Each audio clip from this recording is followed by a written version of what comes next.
और यूपी में बड़ी जीत के बाद बीजेपी के सामने अब सबसे बड़ा सवाल ये है कि नई सरकार में किसे क्या पद दिया जाए, किसका प्रमोशन हो और किसका पत्ता काटा जाए। इसके लिए नाम तो कई चल रहे हैं, लेकिन फैसले पर मुहर अभी शायद लगी नहीं है।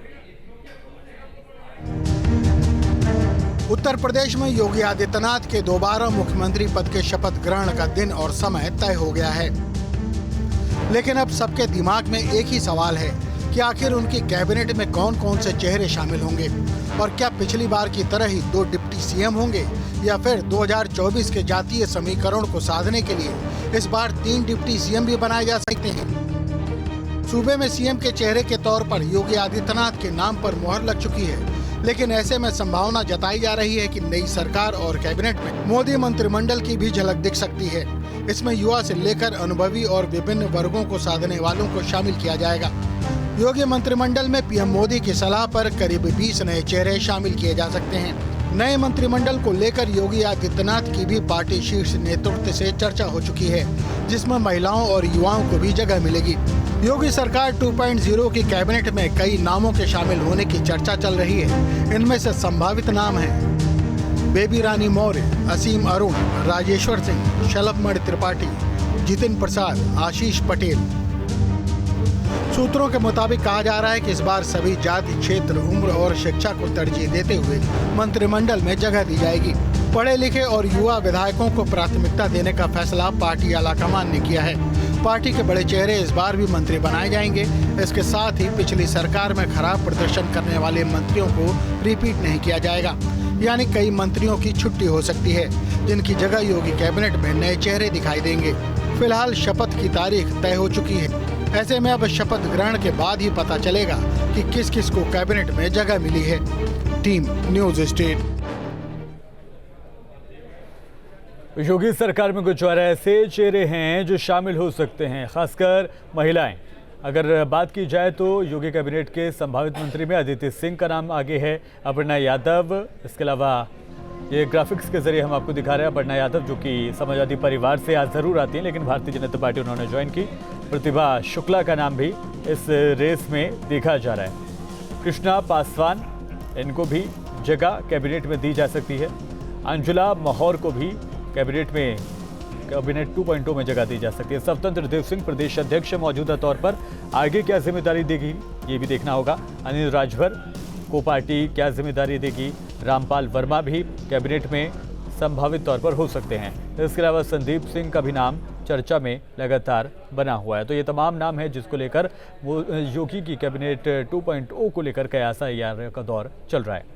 बढ़ते आगे, प्रचंड जीत के साथ योगी आदित्यनाथ दोबारा सीएम बने जा रहे हैं, लेकिन सीएम योगी सरकार का दूसरे कार्य कैसा होगा, इसको लेकर ज्योतिषाचार्य पंडित राजकुमार शास्त्री ने योगी आदित्यनाथ की कुंडली को देखकर उनके भविष्य की गणना की है। आइए देखते हैं इस गणना का कहना क्या है।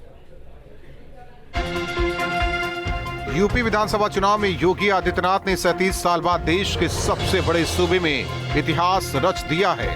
37 साल बाद किसी पार्टी की दोबारा सरकार बनने जा रही है। अब सवाल यह है कि बीजेपी के स्वर्णिम इतिहास में रत्न जड़ने का श्रेय किसे जाता है।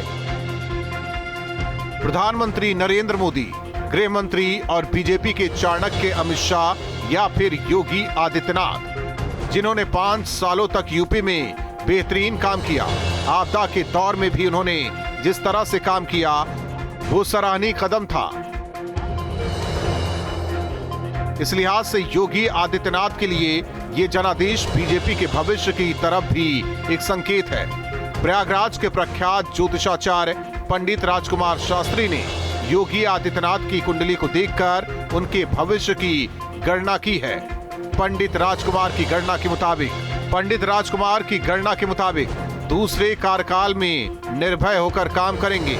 योगी अपने दुश्मनों को मात देंगे, महिलाओं, छात्रों, गरीबों के हित में काम करेंगे, अपने शत्रुओं पर भारी पड़ेंगे योगी। स्त्रियों के पक्ष में बहुत सारे कार्य होंगे, बालकों के पक्ष में बहुत सारे कार्य होंगे, विद्यार्थियों के पक्ष में बहुत सारे कार्य होंगे, व्यापारियों के पक्ष में बहुत सारे कार्य होंगे। 25 मार्च को सीएम योगी का राजतिलक लखनऊ के इकाना स्टेडियम में होगा, जिसको भव्य रूप से करने की तैयारी जोरों पर चल रही है। लेकिन ज्योतिषाचार्य पंडित राजकुमार शास्त्री की माने तो सीएम योगी के सितारे उन्हें राज्य से आगे केंद्र में ले जाएंगे।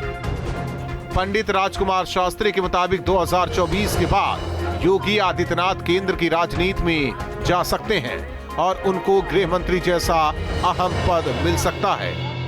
तो कुंडली के अनुसार योगी आदित्यनाथ उत्तर प्रदेश के मुख्यमंत्री के कार्य को छोड़ करके केंद्र की सत्ता पर आएंगे और केंद्र का कार्यभार संभालेंगे। सीएम योगी ने 5 साल के अपने कार्यकाल में यूपी की छवि पूरे देश में बदली है। उससे सीएम योगी पूरे देश में अपनी अलग पहचान बना चुके हैं। आज कहीं भी चुनाव होते हैं तो वहां प्रचार के लिए सीएम योगी को भी बुलाया जाता है।